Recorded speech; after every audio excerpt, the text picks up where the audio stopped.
Good morning, everyone, and welcome to the Disaster Ready Washington webinar. My name is Kiana Kabanji, and I'm the Disaster Preparedness Outreach Program Manager for Washington Emergency Management. And today I'll be your facilitator for this webinar, and I'm so excited to introduce to you 4 of our preparedness experts who are scattered throughout Washington and doing all of their best work to educate us, Washingtonians, about disaster preparedness.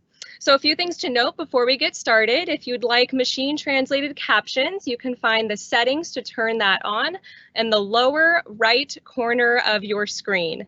In the upper right corner of your screen is the Q&A box. Feel free to type in any questions, comments, or other things you'd like to talk about in that Q&A box, and we will address all the questions that we can at the end of the presentation. In addition to this presentation, we are also using a live polling feature. So please grab your smartphone, a tablet, or another internet browser and join us online at this website listed on your screen, vvox.app. You can type it in just like that into your internet browser, no www or .com needed. Just type in vvox.app. When the page loads, it'll ask you for an ID number. That ID number is listed on the screen. And thank you for joining us, and we're excited to hear your feedback throughout the webinar. A few other things of interest is this webinar will be recorded and will be available on the Washington Emergency Management YouTube channel after this webinar is finished. Also, all of the resources and links and other documents that are mentioned during this webinar are available on our website. That link will be available in the Q&A box. You'll find that link there, and it is mil.wa.gov/preparedness. So with that, here is where you are today. You're in the Disaster Ready Washington webinar. If you're looking for a webinar, another webinar that's not this one, go ahead and just stay here. You're already here. This is the online tool we will be using. It's called vvox. And again, that website to access it is vvox.app. And the ID code is listed here on your screen. If you need the code later on, don't worry, it'll be listed at the upper right corner of the slides. Throughout the presentations, our presenters will be mentioning this tool, so you can just grab your other device and join us in the conversation in disaster preparedness. So all Washingtonians right now, you included, myself, all of us are experiencing the same disaster at the same time. But other disasters could still happen even while we're in a pandemic. So it's so important that we're preparing ourselves and our families to be prepared not only for the current disaster, but for other ones. So I'm very excited you're joining us today. You're going to hear from some of our top experts in Washington about a few key topics that we feel is relevant given the current situation. So a little warm-up question. We're going to use your vvox tool. Go ahead and grab your phone, your tablet, your internet browser, whatever other device you're using. Here's our first question of the day. This is a warm-up to get us all used to how this vvox tool works. Not only is it fun and engaging, it keeps you engaged with us and we can hear your thoughts and feedback, but this also keeps you awake so you can't fall asleep during our presentations. So a very simple question for you. What region of Washington do you live in? Are you in Central? Are you Eastern? Are you here in Western? Where in Washington do you live?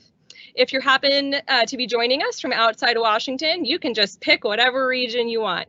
This is just a warm-up to get us used to how vvox works. More of these questions will be scattered throughout the presentation, so keep your other device handy so you can join us in the conversation. We're going to close this poll and see what the results say. The majority of us are in Western Washington, and that's where I am currently too. To everyone, welcome. We're so happy you're here, and we're glad you're joining us. So these are the 4 topics we'll be talking about today. Your mental health during, after, before a disaster, financial preparedness tips and tricks, some tips for your increasingly online life, which we are all experiencing even right now, and some strategic shopping tips. So we're glad you're here. We're going to jump right in and get started. Our first presenter is Jen Brown. She works for Marysville Emergency Management, and she's here today to talk about mental health support before, during, and after a disaster. Good morning, everyone. Thank you so much for joining us today. I can speak on probably behalf of everyone here that we are super excited to be here. I'm here to talk about your mental health today, and so the first thing I want to do is use that Vivox app. And I would like you to name some emotions and feelings that you think people go through during and after a disaster. So we're going to take a couple moments here while everyone's typing away hurriedly to see what emotions you think everyone feels.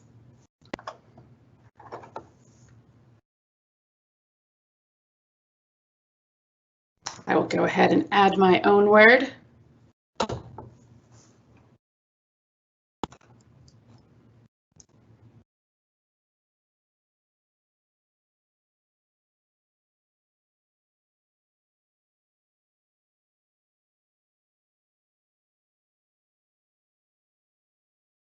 I can see you all hurriedly typing. Thank you so much.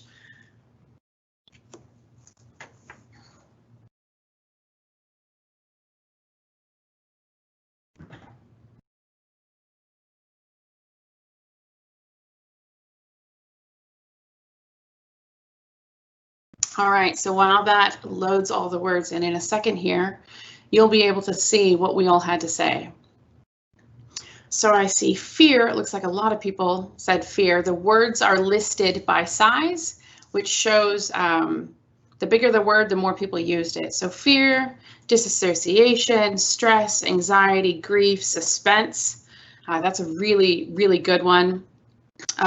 Confused, traumatized, shock, adrenaline, depression, helplessness, skeptical, excitement. Yeah, I think this really encapsulates a lot of the things that we're all dealing with right now.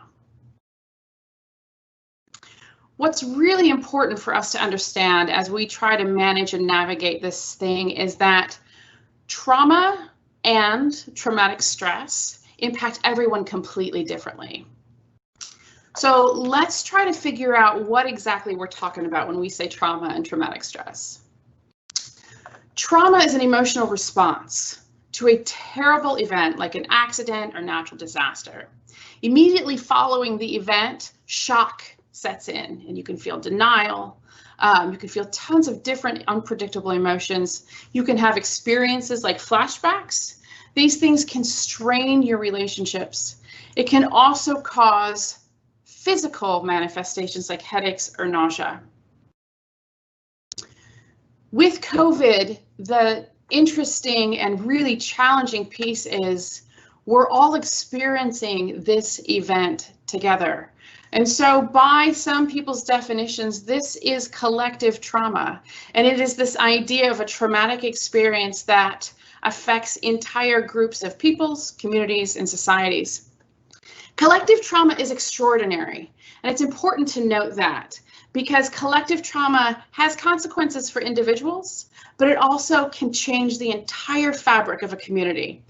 It can impact relationships. It can alter policies and governmental processes. It can change even the way our society defines its norms. It's also really important to understand that trauma impacts us psychologically and physiologically. Psychologically, we can feel things like anger and blame and the fear of recurrence or this ongoing event never stopping. Mood swings, denial, and have difficulties with concentration. This can lead to difficulties in our relationships.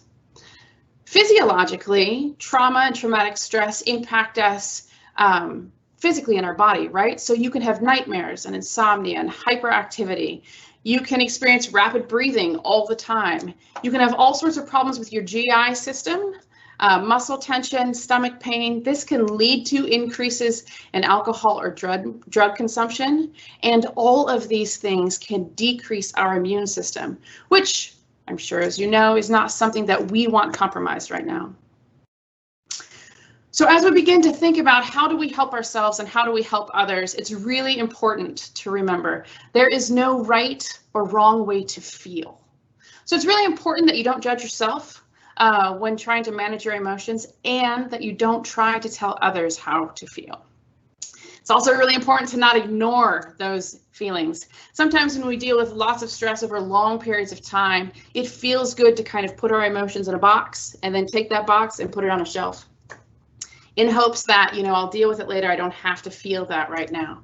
In reality, when you do that, you actually prolong your progression through the traumatic event because you're not feeling those emotions.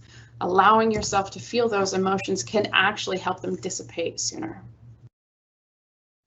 When you think about helping yourself and helping others, it's also really important to remember that 24-hour news feed is not always beneficial.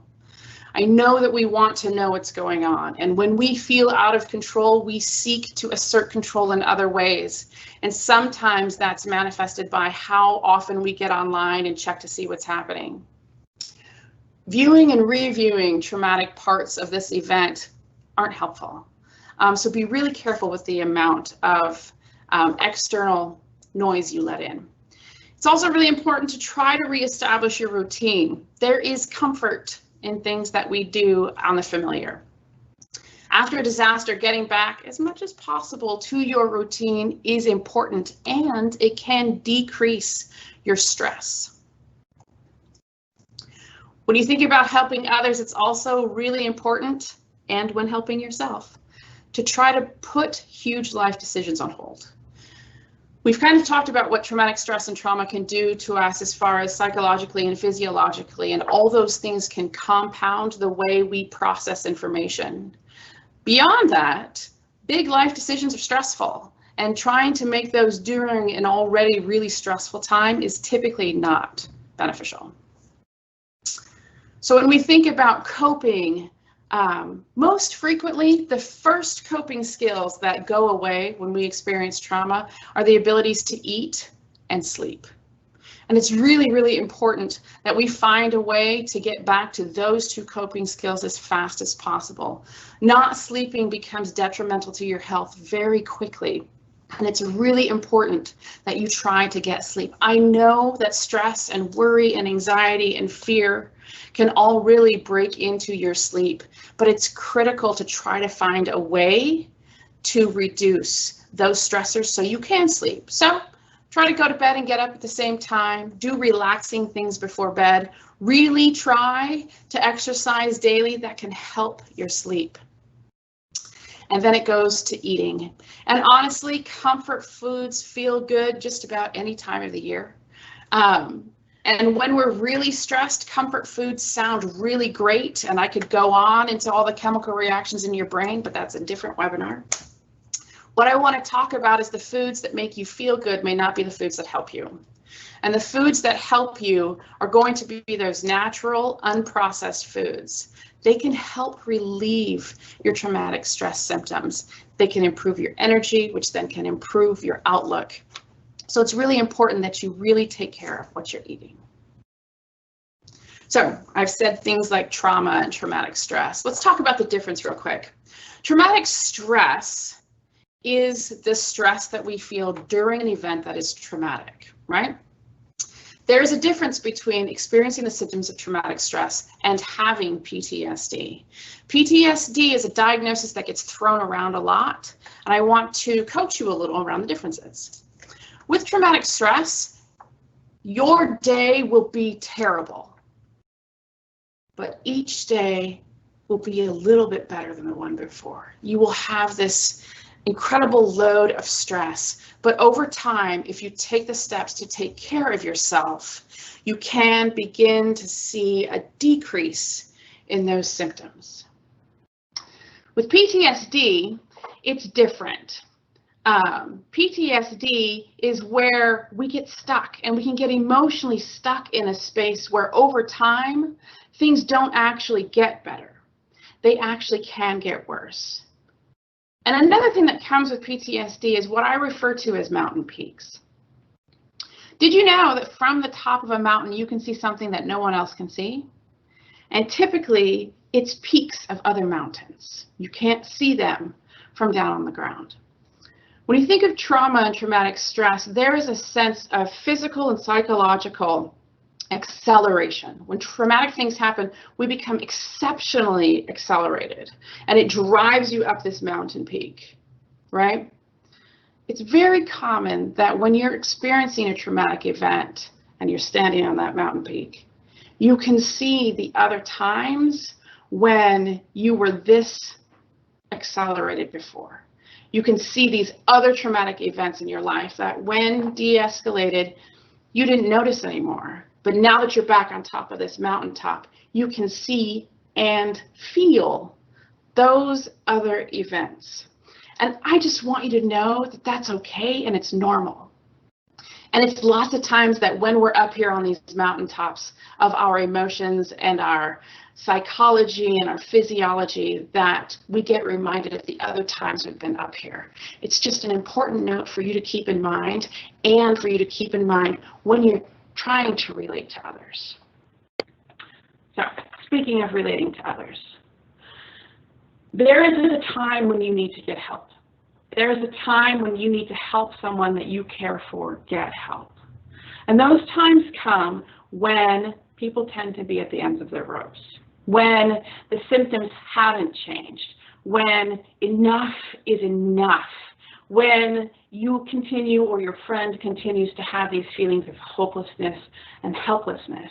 And at those times, it is incredibly common for thoughts of suicide to creep in.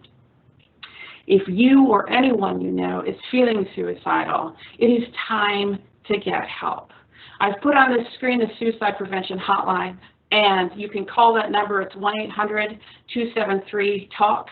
There's also a website that you can go to that offers a couple different ways to use the chat feature. And when I'm done today and when we're all done presenting, all those resources will be available for you. But it's critical to know when enough is enough and when help is needed. So please take that opportunity if help is needed. Before I close today, we're going to watch a quick video from the author Brene Brown. She is going to, well, actually, you know what? We're not going to do that video today. I'm sorry. Let me tell you what that video says. In short, empathy is when we can connect with other humans, when we reach out and we have connection. Sympathy drives away connection. When you're reaching out, when you're working with one another, when you're talking to each other, when you're hanging out with your families, it's really important to remember that to be an empathetic person means to listen, not to judge, not to say at least this didn't happen, not to say anything to minimize their experience, but just to listen and to be there. Thank you for your time today. I think we're going to move on to our next presenter. Again, if you have any questions, please feel free to put those in the chat.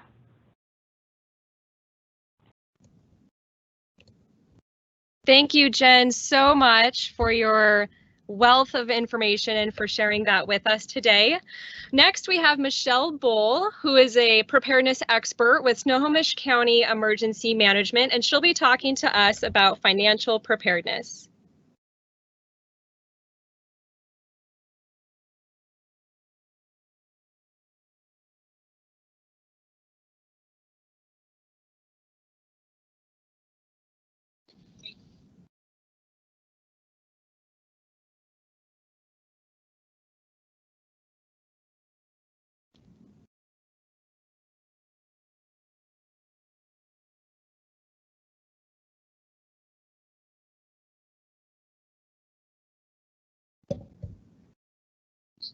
Can everyone hear me?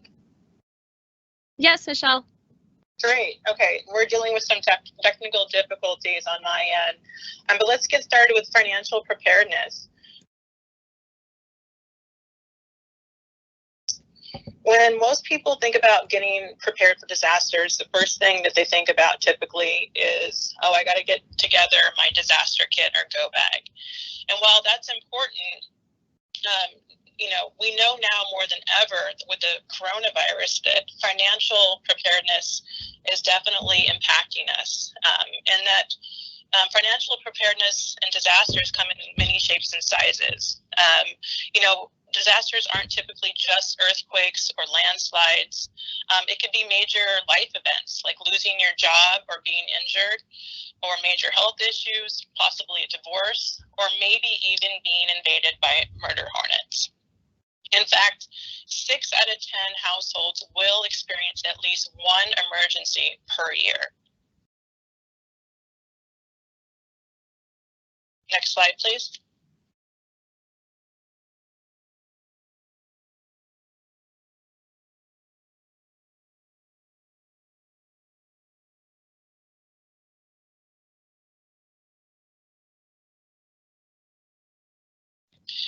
So right now I'm going to have everybody take the quiz on VBox. The question is, how much money do you think the average person has in their savings account? And go ahead and take some time to pick your answer.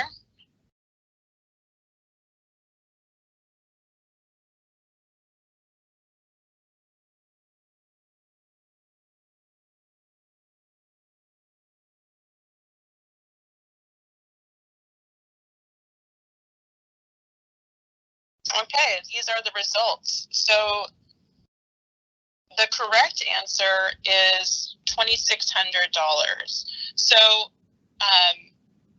you'll notice that in the slide that it will break down how much people have in their savings by how old they are. And what this depicts is not only the obvious that as we get older, we tend to make more money, and also contributing that we also get interest in our savings account. But another important thing to mention is that as we get older and through time, we learn through different experiences and the lessons we've learned. So, it's typical for a younger person to not appreciate or understand the importance of savings. And it takes, a life event such as the coronavirus to really impact them and understand, the value of savings. So how much money do we really need to save? And the answer is you want to reach a goal of about 3 to 6 months of overall expenses saved up. That includes anything it would take to live on. And the reason why you want to include, 3 to 6 months worth is it could potentially take that long to recover or get through any particular incident. It's important to note that we all have to start somewhere. Not everybody has even a month's worth. So don't be overwhelmed. You just need to get started. There's another question in regards to how much money, and this is more specific to how much money should I have on hand in my disaster kit. And I like to tell people it's a good idea to have about 3 days worth or more of food that you would need to pay for critical living expenses. That would be more like food, water, gas. And the reason being you want this cash on hand is because if we were in a disaster where we had widespread power outages, our ability to use our typical debit cards or credit cards would not be available to us. So we may have to use cash. But even furthermore, we could be in an incident where cash ends up having no value at all. And so it's also good to be considering, different ways you could barter with goods. So you would want to think about what sort of goods are in high demand, such as water, food, medical supplies, cigarettes, or even what we have listed here showing up, Jack Daniel's whiskey. Another thing to mention, too, that bartering is not just about goods. Think about, too, what your skill sets are. Maybe you have a unique skill set that could be helpful in a disaster, and you could use that to barter with. So now we've talked about, that it's good to have at least 3 to 6 months in your savings for a rainy day. But how are you supposed to get here? Get to that point. So here's some tips. I like to first start off by introducing or just reminding people of this high-low concept. And what this is about is it's important to have balance when you're thinking about getting prepared financially. You don't want to go all out, and financial preparedness isn't going to extremes where you're eating top ramen every night and wearing shoes with holes in them. It's okay once in a while to be letting yourself have a nice dinner or treat yourself to movies or whatnot, but it's important to keep things in balance. And also another tip is automate your savings. So if you happen to have direct deposit for your check, consider adding in an additional savings account, and a certain portion of your check is always just directly sent there. So it's kind of out of sight, out of mind, but on the back burner, it is getting done. Another tip is be a smart investor. Consult with a financial advisor. Speak with the people who do this every day for a living. So they could help you look at your overall picture of what your goals are, and they can even help you come up with, plans to get out of debt, and talk over long-term plans on what the best ways to be investing and what those products would look like. And also, whenever you're making purchases, think about, is there a coupon code for this, especially online? I've myself made it a habit to just quickly, search the internet. And most of the time, like 9 times out of 10, I will find a code that's, 10 to 25% off the purchase. Another good one's Groupon. Also, when you're thinking about buying things, just get in the mindset to just, check yourself and say, is this something that I really need? Does this really fit in my long-term plans of being prepared financially? And lastly, this day and age, there are definitely phone apps out there that can help you with budgeting. There's some specific ones that are, made for specific things, such as one called You Need a Budget, which helps pay down debt, and another one called Wally, which tracks specifically your expenses. There's an overall one called Mint, and that's the one that I use. It kind of manages all your different accounts and can break things down into categories of what you're spending, just to kind of keep yourself in check. And we'll include these resources at the end of the presentation. And so another point I want to bring up is how important it is to be considering and paying attention to insurance, specifically homeowners insurance.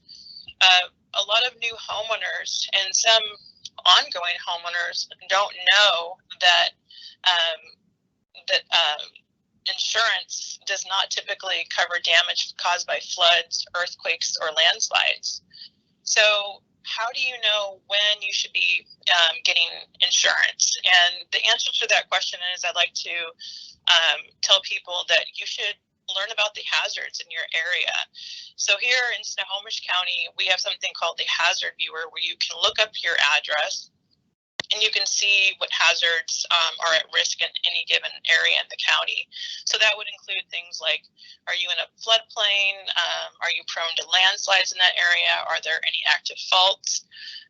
What's your risk of wildfires? And I know that the state DNR also has another tool for statewide. It's called the Geological Information Portal. And again, that will be provided as a resource. So, knowing what level of risk you have for these different types of hazards can help you decide, is it enough where I need to be seriously considering purchasing additional insurance? I want to talk quickly about earthquake insurance. So here in Washington State, we definitely are an earthquake country. On average, we experience about 1,000 earthquakes per year. And it's important to note about aftershocks. Many people don't know that in the insurance industry that if we experience an earthquake over a 4.5 or 5 magnitude, insurance companies will actually suspend purchasing any new earthquake policies. So, potentially we could have a dozen aftershocks, and don't assume that you can get it on the back end. Earthquake insurance typically costs around $800 a year, and so you should take that in consideration.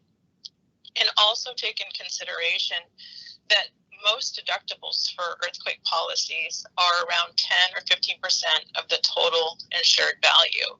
So with that said, just as a scenario, if your home was worth $500,000 and you know that it would cost $50,000 just for a deductible or more, how much potential damage would you have to the home?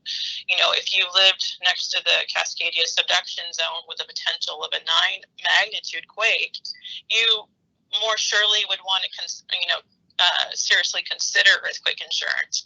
But if you're, 20 miles away from the nearest fault that, typically has an activity of less than a 6 magnitude, you might be, weighing those options. So those are important too.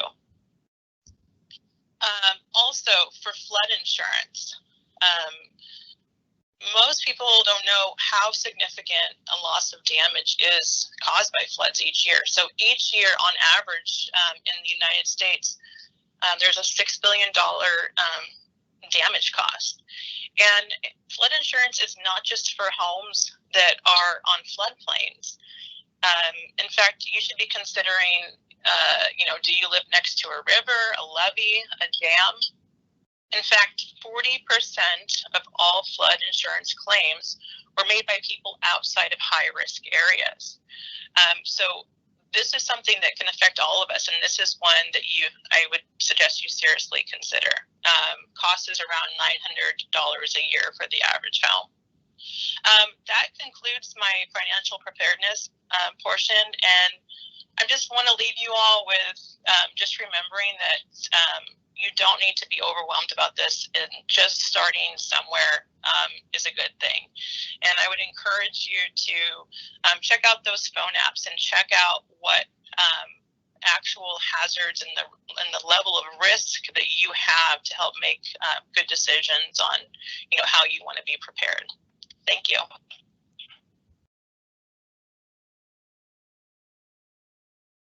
Thank you so much, Michelle, for that wonderful information about financial preparedness. Like Michelle mentioned, all the resources and links that she talked about during her presentation will be available at the end, also on our website, mil.wa.gov/preparedness.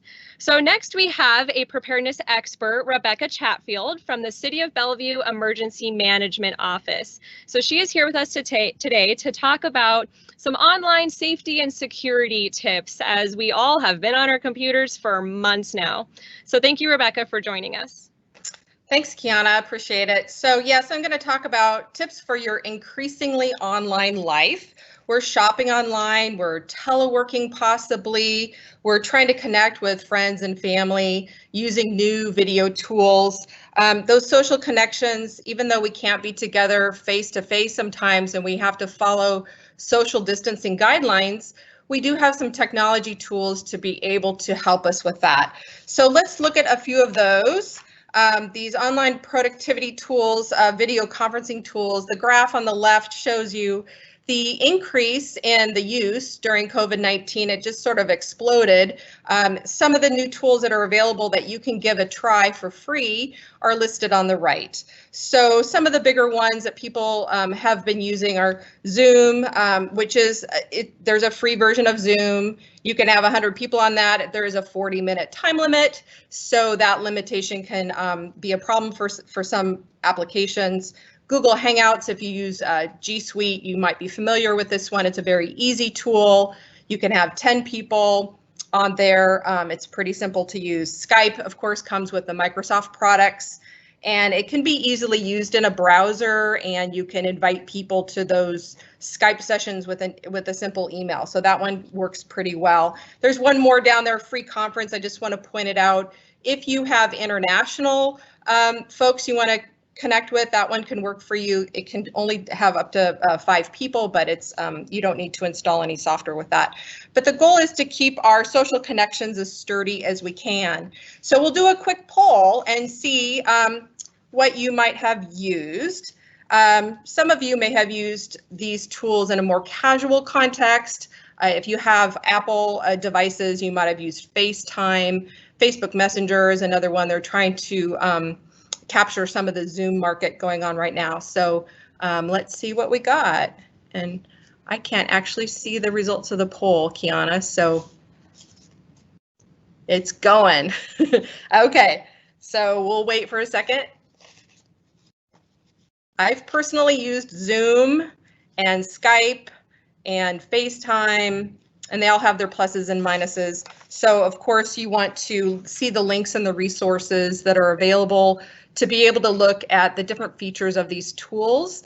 They do change them from time to time, so you kind of have to keep on top of it. The technology magazines have pretty good reviews. I put a couple of those links in the resources for you to check it out.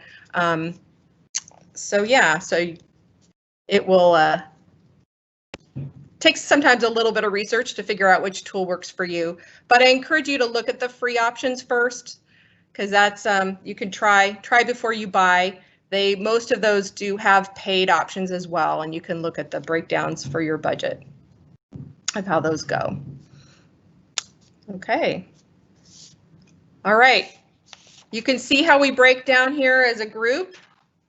We've got actually, you know, some of you have not used much of it, but there's a good spread there. So you can take a look at how this particular population plays out. Okay, let's talk about our productivity tools. So I want to point out an old standby for you. So we're using all these video productivity tools. They can put a load on your system at home. So this is kind of like an old standby that we use to check. Now this is speedtest.net. You simply go to www.speedtest.net, and that is also in the links. And you put that in, and whatever device you're on, it allows you to check your connectivity speed for that device. So you basically are given a go button and you push it, and then you see a dashboard like this. So go ahead and go to the next slide. It shows you a bunch of numbers, and there's the 3 numbers that you're paying attention to are ping, download, and upload. And this is just checking your speeds. So you can see there's some parameters there. Some should be lower, some should be higher. And the next slide shows you my results. So I did this on my work computer, on my home network, and you can see, of course, your own results are going to vary, not only you know, where you are in the house, but also which device you're using. So you can see my results are a geek fever dream, and you can see I have really good numbers there, and your results are probably not going to look like this, but it's good to pay attention to this and see as we change the tools that we're using. We want to check to see. So next slide shows if your speeds are too slow, or if you have dead spots in your house where you don't seem to have good connectivity, your best first step is to call your internet provider, and you can check your plan and possibly upgrade your plan to have more bandwidth. You can ask about the cost for that. You also might want to look at your equipment that you have. It might be time to upgrade some of your, like your router, for example. There are a couple of options to boost your connectivity. One is a Wi-Fi extender, the other is a mesh network, and those links are available as well. It's pretty easy to go down the technology rabbit hole with a lot of details and specs and things, but basically those are ways for you to have better coverage, faster coverage in your house. You're probably using Wi-Fi in your house, and so there's some tools out there for you to maybe boost your capacity there. So let's do a poll now. We're going to move from productivity to the next very important topic, which is security. So have you ever experienced a scam, fraudulent email, you know, a sketchy text or phone call? So give me your yeses and your nos, folks, and we'll see.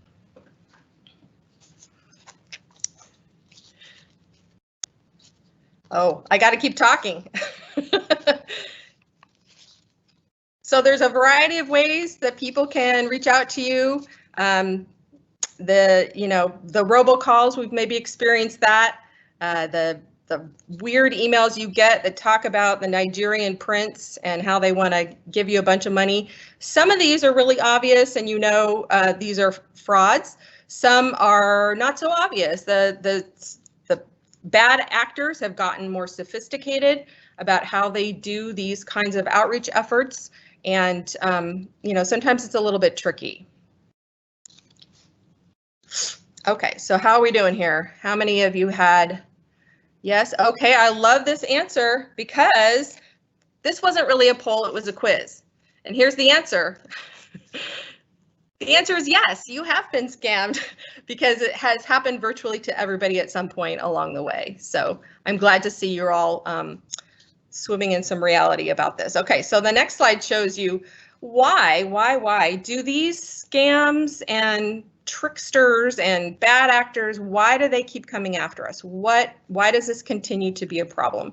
And you can see from this little cartoon exactly why these things keep creeping into our lives. So the first panel shows a reasonable response. The second panel shows a reasonable response. And then number 3, you can see third time's a charm, and boom, the bad actors are into your accounts because there's going to be somebody along the way who falls for it. So let's go to the next slide. And really the point to make about this is you are your own best defense. So you need to be watchful. And if somebody is reaching out to you, you need to be suspicious and don't give personal information. If you've initiated the contact, that's a little bit different, but just pay attention to the source of the communication. So the next slide. And one trick that folks will do is to build in a time frame. They'll say, I need to know this by noon tomorrow. Please respond right away. This is an urgent matter, especially an unsolicited email. Be super cautious of that kind of pressure, because that's often a sign of a fraudulent communication. And rein in your fingers. Stop clicking stuff, people. If there's a link in an email or a text sent to you, and especially if it comes out of the blue, that's a really common way for malware to be put on your computer, for things to go badly awry with your technology life. So please rein in those clicky fingers and don't do that. You can see you've got, they're always trying to find a way in. So emails, texting, any system we have out there, the hackers are trying to break it. So what are some of the things you can do to protect yourself? Okay, so here's the first thing. So passwords, kind of the old style 8-character passwords with lowercase and uppercase and a special character. They're suggesting now that you move to passphrases. A passphrase is a series of words that you can string together, and they can be a sentence. Like I have a couple examples there of a sentence I might remember pretty easily. You can also do random chunks of words together, but the idea is that it's the longer it is, the harder it is to hack. So you want to move towards longer, do as long as your account will let you do. Okay, and since we have passwords for every single thing that we have online, you might be kind of swimming in passwords. So another option you can use is a password manager, which is a tool. Now, most of them you do have to pay for, but there are some options there you can investigate through the resources page, and they are encrypted ways to you have one master password, and it tracks all of your so many passwords. I think I have over 100 at last count. So it gets a little absurd at some point. So this is one tool you can use to see if this might be helpful for you to securing your life online. So let's try. Here is a little poll. So do you use a different password for each online account? All right, so we need some yeses and some nos on this one. So I think possibly at this point you can figure out what I want you to say here. The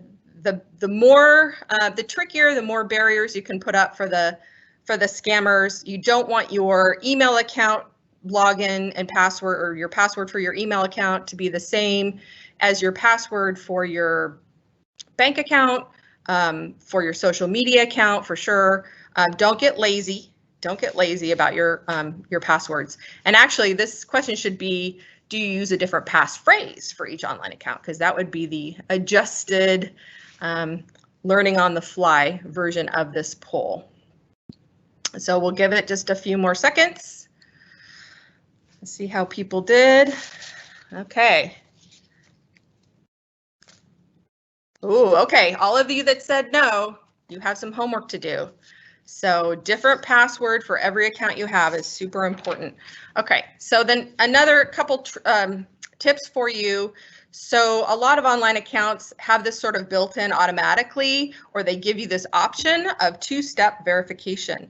It's also called two-factor or multi-factor authentication. There's a couple different ways to say it, but it's all the same idea, which is you log into your account, you put your username and your password in, and that account sends you a code, usually a temporary code, to your phone.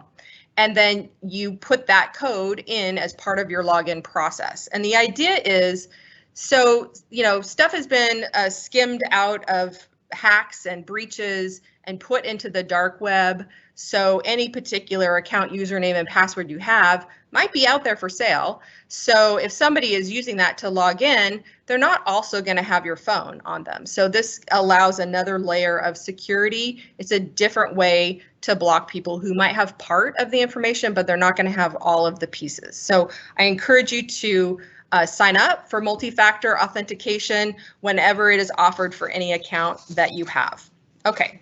Another suggestion for security is just follow the mantra of set and forget. So do this for your software upgrade protocols, and particularly with the operating systems that exist on your computers. So you want it to just do it automatically. The technology companies are always patching and fixing and addressing hacks. So set it and forget it. It's going to happen at 3 in the morning. It's just a really simple thing you can do without any deep technology expertise. You also want to automate your backups so that if your computer ever did get compromised, you've got a recent copy of your stuff somewhere in the cloud, on a separate hard drive. However you want to do it, you can do that. Okay, and now our last final thoughts here. Now, social media has been in the news a lot about privacy and breaches and all sorts of unpleasant things. So I'm not going to hammer too hard on this one, but basically just review your privacy settings and pay attention to the fact that social media postings online is forever, and anything online has the potential to be public pretty easily through a viral sharing. So be cautious, be thoughtful about your posts. And so there you go. If you take some of these easy steps, we have this increasingly online life, but it doesn't have to be scary and it doesn't have to put you at risk. So be productive, be connected, but be safe. And thank you, everybody. Thank you so much, Rebecca. That was so helpful. Again, all of those resources are available online at mil.wa.gov/preparedness. So our fourth and final presenter today, last but certainly not least, is Melissa Lance. She's a public health emergency preparedness expert over in Eastern Washington, and she'll be talking today about strategic shopping and how we can all avoid that crazy rush to the store to buy all the toilet paper we can find. So here's Melissa. Great. Thanks, Kiana. Thank you all so much for joining us. These topics are really important as we progress through this time of this pandemic, and then also as we start to head into disaster season. So I'll be talking about strategic shopping, like Kiana said, and how we can prepare our family and not over-purchase things. So we'll go to our first question. So how many days worth of food or supplies should you have on hand to be prepared for a natural disaster or just a pandemic, or just to be prepared? I'll give everybody a couple minutes to answer that question. But let's see. Okay, so we'll go ahead and close that. And we in Emergency Preparedness and Response have always said 3 days. So if you pick 3 days, that's fine. However, during these times of the pandemic and larger disasters, it's now recommended to have up to 14 days. So perfect. I see 64% of you said 14 days in case you have to isolate or be at home with your family members and quarantine. So like I said, there's a difference in disaster preparedness and overbuying. So overbuying is really influenced by a few things: people's perception of the threat and the scarcity of products, fear of the unknown, so which causes uncertainty and anxiety. So like Jen talked about with mental health, it's really greatly affects us at this time. So another reason is coping behavior. So to relieve that anxiety, it kind of gives us a sense of control, so we can control what's happening. So we can purchase things that can help us in that with that coping behavior. The other is social psychological factors, which is like everybody's doing it, right? So an example of this would be like if you're on a boat and everybody's running towards the lifeboat, you don't know if it's actually sinking, but everybody's getting on the boat, so you're going to run towards the boat and get on the boat as well. But we don't really know if the boat is actually sinking or not. So it's just that psychosocial factor. Everybody's doing it, so we're going to go out and do the same. So however, these things can actually lead to pretty disastrous outcomes, which can make shortages worse, price gouging, and supply chain disruption. So our supply chain is really a just-in-time system, so it usually is very convenient, but unfortunately, it's a little bit fragile. So as supply chains get interrupted, like for example, Tyson Meats, we saw that, and that leads to further shortages. So temporary shortages are being caused by people adding extreme amounts of extras or of whatever item it is that they're shopping for, like Kiana said, like toilet paper. So if everyone's buying even 30% more of something than they usually do, this can actually cause a severe ripple in our system. So an example of this is during Hurricane Harvey, Texas, which is an oil-rich state, as we know, refineries took precautions for the storm and flooding and temporarily stalled their supply of petrol and diesel, which was to be expected. However, then people actually panicked and started to just overfill and fill gas cans and just overconsume, and that actually contributed to a 2-year high in petrol prices. So with disaster season around the corner, we need to make sure that there is enough for everyone, and that these types of shortages will and we need to recognize that these type of shortages will actually only compound the problem. So when we talk about that, we talk about purchasing in moderation. So prepare all year long. This is a roller coaster ride that we're on, and we're probably going to see another spike, in the fall and with disaster season, all of those things.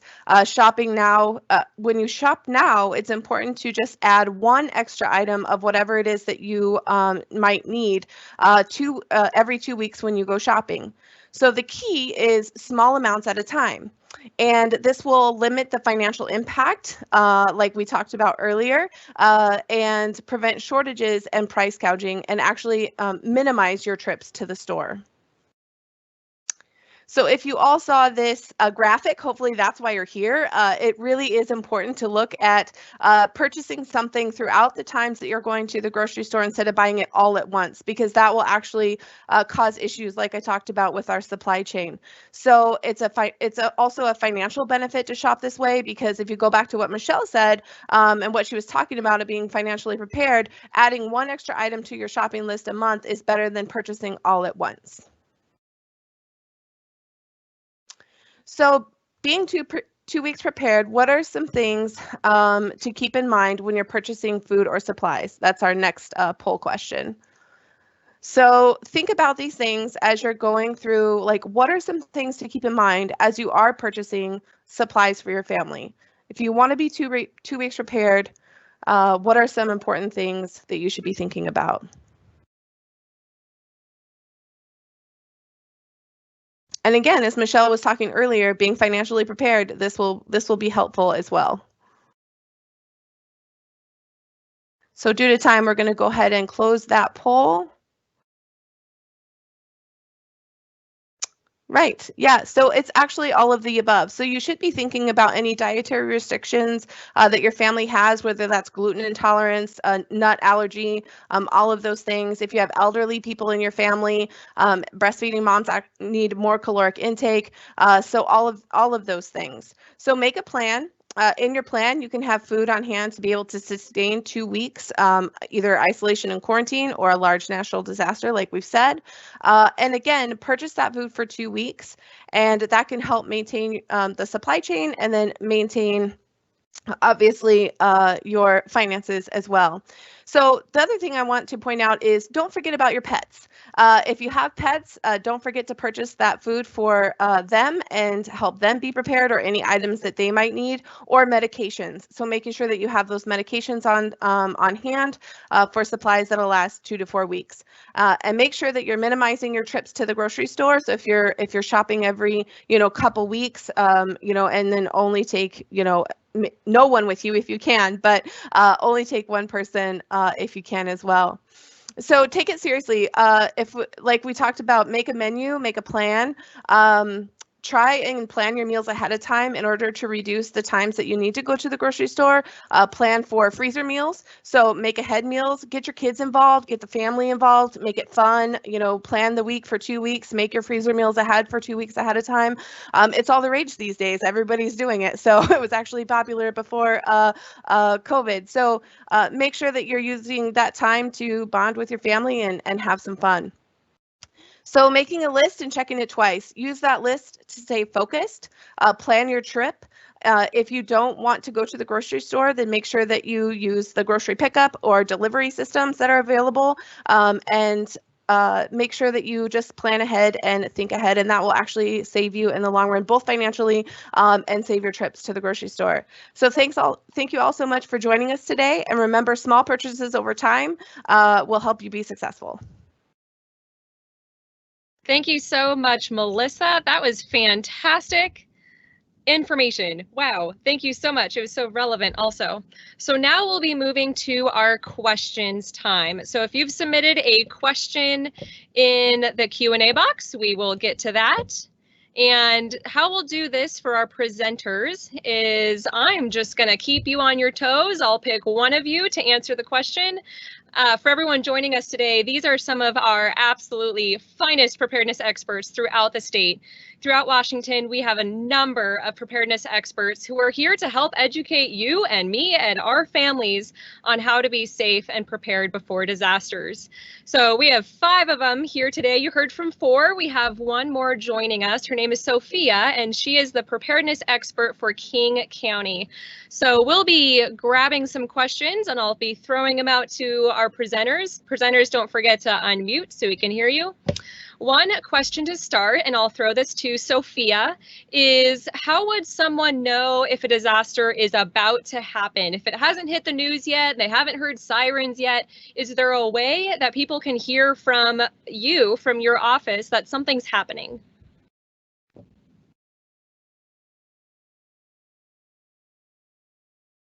Can everybody hear me? Okay, great. That's actually a really good question. Most locations, I can't speak for every county, but I know in King County, Snohomish, and Pierce, we have what we call an emergency notification system. And one of the ways that it's something that you residents can opt into, you should check with your local Office of Emergency Management, either at a city level or go ahead and go straight to your county emergency management office to see what is available for you in where you live. But an emergency notification system is a system that will allow you to sign up. You can put in your physical address, your work address, your information is protected. You want to list your home phone number, a landline, a cell phone, and this is what you are telling the system how you want to be notified. So when something happens, we in emergency management, we find out whether it's, we're constantly monitoring the weather. We have direct contacts to the state and to the National Weather Service. So whether it's weather related or if maybe it's fire season and we're connected with variety of monitoring mechanisms, but we will notify the public through these emergency notification systems. So in King County, it's called Alert King County. I know a lot of the cities within King County are tapped into our system. So when something happens in a city in North Bend, for example, we can notify just the residents of North Bend that something is affecting them there and give them proper instructions on what steps they should take, whether it's boil your water, maybe something's affected the water supply, or whether it's we need you to evacuate, perhaps there's a flooding event taking place and you need to get to higher grounds. This system is what emergency management uses to communicate to the public before something has has occurred, or right after something has happened, and now we're following up with instructions on how you can, what your next steps could be. That was perfect. Thank you, Sophia. And for everyone watching, if you open the Q&A box, you'll see that link available in the box there that you can go to that website, find your county or your city, and sign up for local emergency alerts. We have come to the end of our webinar. Our presenters will be sticking around just for a few more minutes to answer a couple questions. If you need to hop off, feel free to do so. Thank you so much for joining us today. All of the webinar resources are available online on that link displayed on your screen, mil.wa.gov/preparedness. And now a question for Jen. If someone cannot go shopping every single week, maybe they can only go shopping every other week or only once a month, do you have any tips for how they can prepare and not overbuy supplies all at once? Thanks for the question, Kiana. The question about shopping is always a challenge, and it depends on money flow. It depends on when you get paid. It depends on 1,000 things. I think when we talked about shopping today, the emphasis was around good times to buy, but also what works for you. And so honestly, if you can only get out to the grocery store once a month, that's totally fine. Plan ahead, plan ahead, plan ahead, because when you get into that setting, you're going to feel all that stress like Melissa was talking about with everybody else grabbing 14 rolls of toilet paper, and all the social norms that we have to combat when we all get into the grocery stores. So plan ahead, make a list, stick to your list as best as possible. Perfect, Jen. That was awesome. Thank you so much. A question for Rebecca. Any suggestions on insurance, homeowners insurance, or other earthquake or flood insurance for someone who rents, so renters insurance? Any tips or ideas for that? Yeah, I would have to punt that over to the folks that sell such products. I don't have any particular guiding principles for that one other than, also pay attention to where you live, because the hazards are going to be true for you whether you own or you rent. So following up on those GIS maps that show your hazards and what kinds of things you should be paying attention to. Yeah, that's the best I can tell you. Perfect. Thanks, Rebecca. All right, one more question, and let's send it over to Melissa. Melissa, do you have any tips or ideas for folks who want to stock up on medications? Any ideas on how they can do that? Maybe it's not a full 2-week supply, but any kind of extra medications. Do you have any ideas? Yeah, so I know that Jen can also answer this question, but it's really about talking to your physician and seeing if they can write an extra few days. I know some things are different with narcotics, but maybe Jen can kind of touch on that a little bit. Sure, totally. Thanks, Melissa. For the person who asked about the medications, I know that between insurance and oversight like the DEA, getting your prescribed medications can be really difficult. I like the idea of pinch one to the side and then refresh it every time. So what I mean is if I get 30 days worth of medications, at the end of my 30 days, I'm going to ask for a renewal before my 30 days runs out, right? And I know things get really tight, but if you can pinch off one pill or one dose of your medication prior to getting your new set and set it aside, when you get your new set, automatically take one out, take the older one, put it in the new set, and then grab another one at the end of the month. So it's this constant idea of pulling aside one dose, refreshing your pile, taking your old ones, putting them in with the ones that you will now take, and doing that on a monthly basis. It's really long and really tedious, but for those individuals who have to navigate insurance and things like the DEA, it's kind of the only workaround. I want you to think of yourself as a medication squirrel and grab one and hide it away and then refresh them every time. That was fabulous, Jen. I've never heard of the illustration of a medication squirrel before, but I definitely will be using that in the future. So thank you so much for that illustration. Well, we have come to the end of our webinar. Thank you so much for joining us. There is a link in the Q&A box for a survey. We would love to get your feedback and your thoughts on this webinar and other topics you would like to learn more about when talking about disaster preparedness. So please visit that link. It'll take you to a very quick and easy survey, and we'd love your feedback. Thank you again for joining us, and stay safe.